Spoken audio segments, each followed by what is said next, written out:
வெட்டி புட்டேன். என்ன மாமா உங்க காயை நீங்களே வெட்டிக்கிட்டீங்க? என் காயை வெட்டி விட்டனா? அம்பேல் மாமா, அவங்க வாழ்க்கையை அவங்களே பாழாக்கிக்கிறது தான் பாத்திருக்கேன். ஆட்டத்துல அவங்க காயை அவங்களே வெட்டிக்கிற முதல் ஆள் நீங்க தான் மாமா. மாப்பிள, என் மக மல்லீஸ்வரிக்கு காலாகாலத்துல கல்யாணம் நடக்கலையேன்னு நினைக்கிறப்ப ஆட்டத்துல மனசு லயிக்க மாட்டேங்குது. மல்லீஸ்வரி கல்யாணத்தை பத்தி கவலைப்படாதீங்க, நான் இருக்கேன் மாமா.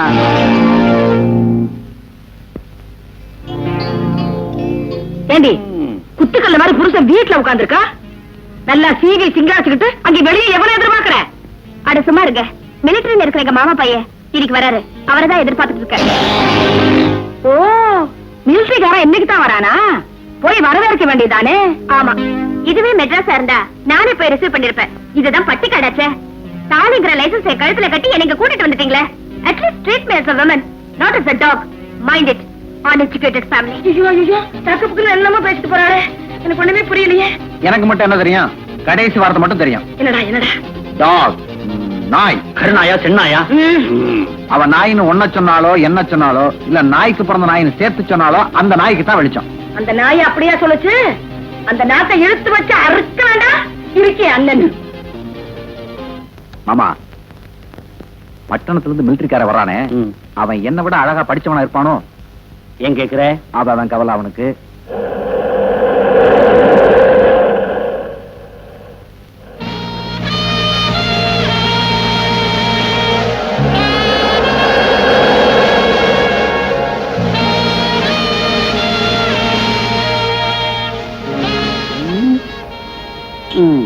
வெளியூர் காலம் போல இருக்குது. ஒரே அமுத்து வேண்டிட்டான். ஏங்க சார், வணக்கம். ஏப்பா, இந்த ஊர்ல டாக்ஸி ஆட்டோ எதுவும் இல்லையா? இந்த ரோட்ல டாக்ஸி எல்லாம் போவாதுங்க, இது மாதிரி மாட்டு வண்டிக்கு தான் போகும். அச்சா, அப்ப இந்த பொட்டி ஏற்றிடலாமா? முதல்ல கூலிய பேசுங்க. அப்படியா? எவ்வளவு கூலி? 10 ரூபா கொடுங்க. 10 ரூபாவா? ஆமா, எந்த ஊருக்கு போகணும்? இருளக்காடு. இருளக்காடா? அது எந்த ஊருங்களா? ஏங்க, நீங்க 10 ரூபா கொடுக்கணும், 5 ரூபா கொடுத்தா போதும். தேங்க்யூ. ஆமா, அந்த ஊர்ல எந்த தெருவு? தேரடித்தது. அது நம்ம தெருவுங்க. ஏங்க, நீங்க 5 ரூபா கொடுக்கணும், 3 ரூபா கொடுத்தா போதும். தேங்க்யூ. ஆமா, அந்த தெருவுல எந்த ஊரு? வீரபாண்டி வீடு. வீரபாண்டிங்களா? என்னாச்சு? அது எங்க ஊருங்க? ஏங்க, நீங்க 3 ரூபா கொடுக்கணும், 1 ரூபா கொடுங்க போதும். சரி, இப்ப நான் ஏறலாமா? ஏறதுக்கு என்னங்க இப்படி அலையின்னு அலையுங்க? ஏறுங்க. ஹாய் ஹாயா. தமிழ்நாட்டு மாட ஹிந்தியில விரட்டினாதான் போகுது. அச்சா, வலது கால எடுத்து வச்சா உள்ள வரலாம். என்ன மாமா அச்சா வச்சான்னு வரீங்க? கொஞ்ச நேரம் சும்மா இரு. அச்சா பச்சாவெல்லாம் இன்னும் கொஞ்ச நேரத்துல தெரியும். அங்கிள், சும்மா தும்முங்க. अंकल, मुझे नहीं जानती, मैं सेल्वी हूँ। ओ, செல்வியா? சின்ன வயசுல பார்த்தது. तुम खूबसूरत लड़की होगी. நீங்களும் தான் அடையாளம் தெரியாத அளவுக்கு பெரிய ஆளா வளர்ந்துட்டீங்க. உங்க மீச ரொம்ப அழகா இருக்கு தெரியுமா? மிலிட்டரிக்காரனுக்கு மீச தானே பொண்டாட்டி. ஏன்னா அப்பப்ப தடவிக்கலாம் பாரு. நான் கூட அப்பப்ப தடவி வைக்குவேன். அச்சா. மதி, உன் வீட்டுக்காரி அந்த மிலிட்டரிக்காரரை பார்த்து உன் மீச அழகா இருக்கு, அது அழகா இருக்கு, இது அழகா இருக்குன்னு சொல்லிட்டு இருக்காடா. கொஞ்ச நேரம் சும்மா இருக்கா பாப்போம். செல்வி, இவர்தான் புருஷனா? ஆமாமா, நீங்க ரொம்ப கழிச்சு போயிருப்பீங்க, வந்து ரெஸ்ட் எடுத்துக்கங்க. மாப்பிள, உங்களை நான் அப்புறம் சந்திக்கிறேன்.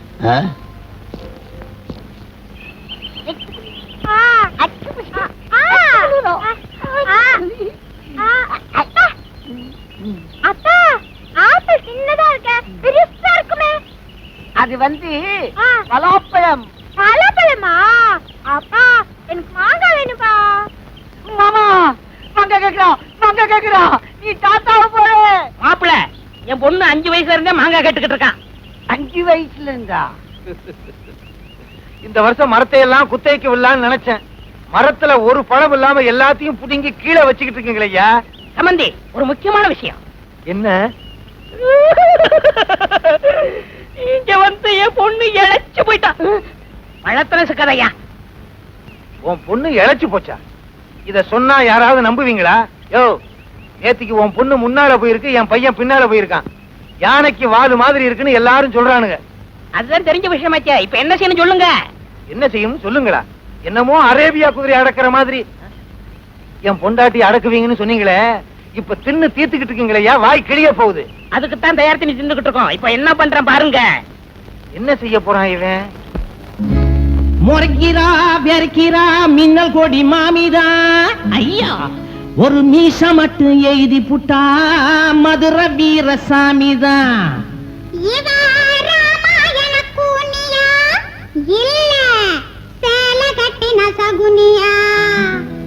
மாமியாளா பொறப்பெடுத்த அள்ளி மகாராணியா. அடியே அத்தி பயம் போல் இருக்கும் அத்தை, ஒன்னா புட்டு பார்த்தா அத்தனையோ சொத்த. அடியே அத்தி பயம் போல் இருக்கும் அத்தை, ஒன்னா புட்டு பார்த்தா அத்தனையோ சொத்த.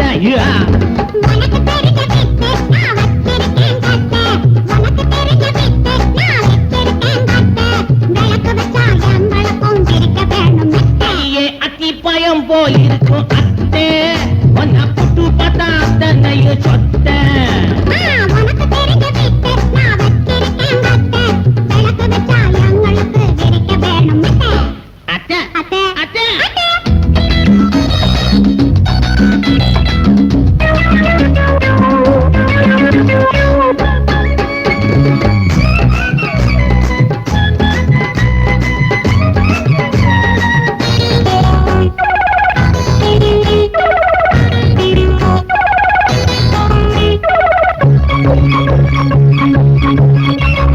ஒய்யாரம்மா ஊஞ்சலிலே, ஒய்யாரம்மா ஊஞ்சலிலே அரைத்து போல ஆடுற ஆளையெல்லாம் போடுற. ஒய்யாரம்மா ஐயா ஊஞ்சலிலே, ஒய்யாரம்மா ஊஞ்சலிலே அரைத்து போல ஆடுற ஆளையெல்லாம் போடுற. உல்லாத கேள்விக்கு உல்லாசம் தேவையா, பேசாம நீயும் தான் காசிக்கு போறியா. எனக்குங்க இருக்கக்கா இடத்த கொடுக்கணும். அடியே அத்தி பயம் போல் இருக்கும் அத்தை, ஒன்ன புட்டு பார்த்தா அத்தனையும் சொத்த. உனக்கு தெரிஞ்ச வித்து நான் வச்சிருக்கேன் கட்ட, விளக்கு வச்சா எங்களுக்கு விரிக்க வேணும் மெத்த. அத்தை அத்தை அத்தை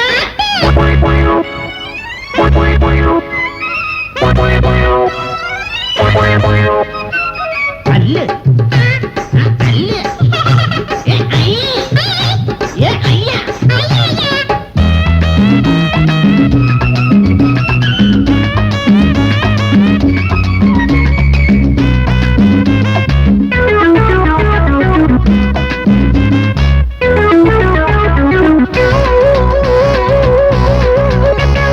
தாரு குச்சி போடாமதான், தாரு குச்சி போடாமதான் முரட்டு கால அடங்குமா, வேலை செய்ய வணங்குமா.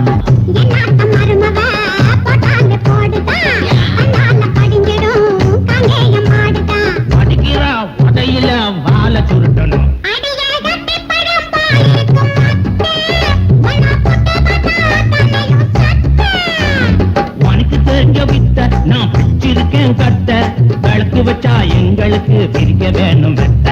அதி பயம் போல் இருக்கும் அத்தை, ஒன்னா புட்டு பார்த்தா அத்தனையும் சொத்த. ஏ நா நா நா நா நா நா நா நா.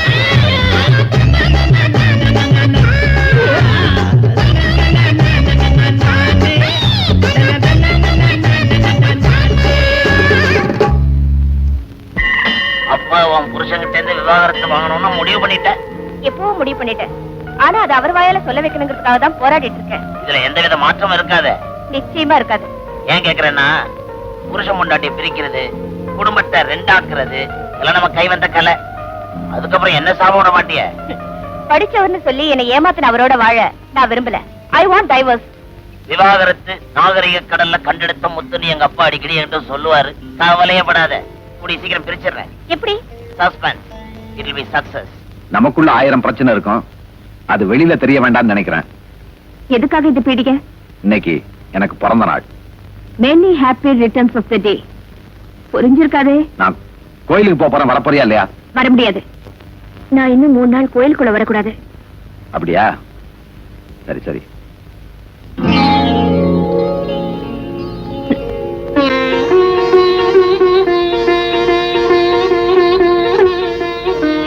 நீங்க புரியுது.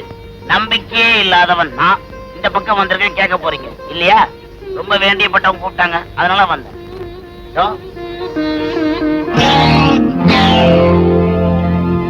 இவங்க பெரிய பக்திமான். இது உங்களுக்கு தெரியுமோ தெரியாதோ? இத நீங்க சொல்லி நான் தெரிஞ்சுக்க வேண்டியது. நான் சொல்லி தெரிஞ்சுக்க வேண்டிய விஷயம் நிறைய நாட்டுல இருக்கு. இது உங்களுக்கு தெரியாம போச்சே, ஆச்சரியமா இருக்கு. 3 நாளுங்கிறது 3 மணி நேரத்துல போயிருச்சு. இது அதை விட ஆச்சரியம் இல்ல? இன்று நம் ஊரில் நடைபெறும் கோயில் திருவிழாவில் ஏமாப்ள, அது என்ன அனௌன்ஸ்மெண்ட்? எங்க ஊர்ல நல்ல நாள் பெரிய நாளுக்கு கூத்து நடக்கும். அதான். அப்படியா? எல்லா கூத்தையும் என்னால மறந்துட முடியும். ஆனா சமீபத்தில் நடந்த கூத்தத்தான் என்னால மறக்க முடியல. என்ன சொல்றீங்க? போன வருஷம் கூத்துல ஒரு கதை. நல்ல கதையா இருந்தா சொல்லுங்க. ரொம்ப நல்ல கதை. அது என்னங்க, நீங்களும் அந்த கதையை கேட்டு போறது. புத்தர் நாடகத்துல ஒரு சீன். ஒரு அம்மா கண்ணீரும் கம்பளையுமா புத்தர்கிட்ட ஓடி வந்து, என் குழந்தை இறந்து போச்சு, என் குழந்தைக்கு உயிர் கொடுக்கணும்னு சொல்லிச்சான். அதுக்கு புத்தர் சொன்னாராம், இறப்பு தவிர்க்க முடியாதுன்னு சொன்னாராம். அதுக்கு அந்த அம்மா மறுபடியும் வாதாடி என் குழந்தைக்கு உயிரை கொடுத்தே ஆகணும்னு சொல்லிச்சான். அப்ப புத்தர் சொன்னாராம், சாவே இல்லாத வீட்டுல கொஞ்சம் கடுகு வாங்கிட்டு வா, உன் குழந்தைக்கு உயிர் கொடுக்கறேன்னு சொன்னாராம். அந்த அம்மா ஒரு வீட்டுல போய் கொஞ்சம் கடுகு வாங்கிட்டு, இந்த வீட்டுல யாராவது இறந்துருக்காங்களான்னு கேட்டுச்சான். 10 நாளைக்கு முன்னாடி எங்க குழந்தை இறந்து போச்சுன்னு சொன்னாங்களாம். அந்த வீட்டுல வாங்கின கடுகை திருப்பி கொடுத்துட்டு 2வது வீட்டுல போய் கொஞ்சம் கடுகு வாங்கிட்டு, இந்த வீட்டுல யாராவது இறந்தாங்களான்னு கேட்டுச்சான். 15 வருஷத்துக்கு முன்னாடி எங்க தாத்தா இறந்து போயிட்டாருன்னு சொன்னாங்களாம். அந்த வீட்டுல வாங்கின கடுகை திருப்பி கொடுத்துட்டு 3வது வீட்டுல கொஞ்சம் கடுகு வாங்கிட்டு, இந்த வீட்டுல யாராவது இறந்தாங்களான்னு கேட்டுச்சான். 30 வருஷத்துக்கு முன்னாடி எங்க பாட்டி இறந்து போச்சுன்னு சொன்னாங்களாம். இப்படி எல்லார் வீட்லயும் இதே கதையா இருந்ததுனால அந்த அம்மா புத்தர்கிட்ட ஓடி வந்து, எல்லார் வீட்லயுமே சாவு நடந்திருக்கிறதுனால சாமி எங்கேயுமே கடுகு வாங்க முடியலன்னு சொல்லிச்சான். அதுக்கு புத்தர் சொன்னாராம், இறப்பு தவிர்க்க முடியாது, இறப்பு இல்லாத வீடே இல்லைன்னு சொன்னாராம். அதே புத்தர் பிறந்தா என்ன தெரியுமா சொல்லியிருப்பாரு? இறப்பு இல்லாத வீடும் இல்ல, பொய் சொல்லாத கல்யாணம் இல்லைன்னு சொல்லியிருப்பாரு. உனக்கு புரியல? இது நல்லா இருந்தது. செல்வி, உனக்கு ஏதாவது கதை தெரியுமா? ராமர் காட்டுல இருக்கும்போது அவருக்கு ஒரு நாள் தண்ணி தாக ஏற்பட்டுச்சா. உடனே குளத்தங்கரைக்கு போய் தண்ணி குடிக்க போனாரா. அப்போ அவர் கையில இருந்த அம்ப தரையில ஊனி வச்சாரா. அவர் ஊனி வச்ச இடத்துல ஒரு தேரை இருந்துச்சா. ஆனா அதை அவர் பார்க்கல. அவர் தண்ணி குடிச்சிட்டு திரும்பி வந்து அம்ப எடுக்கும் போதுதான் பார்த்தாரா, அங்க ஒரு தேரை துடி துடிச்சு சாகிறத. அவர் உடனே தேரைய பார்த்து கேட்டாரா, தேரையே, நான் இந்த அம்ப குத்தும் போது நீ ராமான்னு சொல்லி கத்திருந்தா உனக்கு இந்த நிலைமை ஏற்பட்டிருக்காதுன்னு. அதுக்கு அந்த தேரை சொல்லிச்சா, மத்தவங்க எல்லாம் என்ன கொல்ல வரும்போது நான் ராமான்னு சொல்லி கத்துவேன், அந்த ராமரே என்ன கொல்லும் போது நான் என்னன்னு சொல்லி கத்துவேன்னு சொல்லிச்சான். அந்த மாதிரிதான் மத்தவங்க எல்லாம் போய் சொன்னா நான் கொண்டவன் கிட்ட சொல்லுவேன், கொண்டவனே போய் சொன்னா நான் யாருக்கிட்ட போய் சொல்லுவேன். Very good, very good. நீங்க சொன்ன கதையெல்லாம் நல்லாதான் இருக்கு. எனக்கு இதெல்லாம் நம்பிக்கை இல்ல. நீங்க 2 பேர் சொன்னதுக்கு அப்புறம் நான் சும்மா இருந்தா எப்படி? எனக்கு தெரிஞ்ச புராண கதையை சொல்றேன். மகாபாரதத்துல பாஞ்சாலி துயில உரியும் காட்சி. துச்சாதன துயில உரியும் போது பாஞ்சாலி தன்னுடைய மானத்தை காப்பாத்திக்க கத்தனா கதனா போராட முடியல.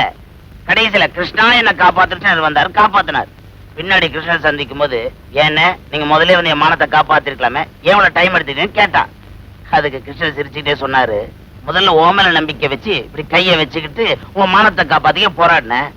கடைசியில தான் என் மேல நம்பிக்கை வச்சு இப்படி 2 கையை தூக்கி கிருஷ்ணா என்ன காப்பாத்துன்னு சொன்னேன், நானும் வந்தேன் காப்பாத்துறேன்னு சொன்னார். அதே மாதிரிதான் நானும் என் மேல நம்பிக்கை வச்சா உயிரை கொடுத்து காப்பாத்துவேன். என் மேல நம்பிக்கை வைக்கல, கழுத்துல ஈர துணியை போட்டு அறுத்துருவேன். இதான் என் பாலிசி. சரி சரி, இங்க இருந்து பேசிக்கிட்டு இருந்தோம்னா பாக்குறவங்க கதாகாலட்சேபம் பண்றாங்கன்னு கூப்பிட்டுட்டு போயிட போறாங்க.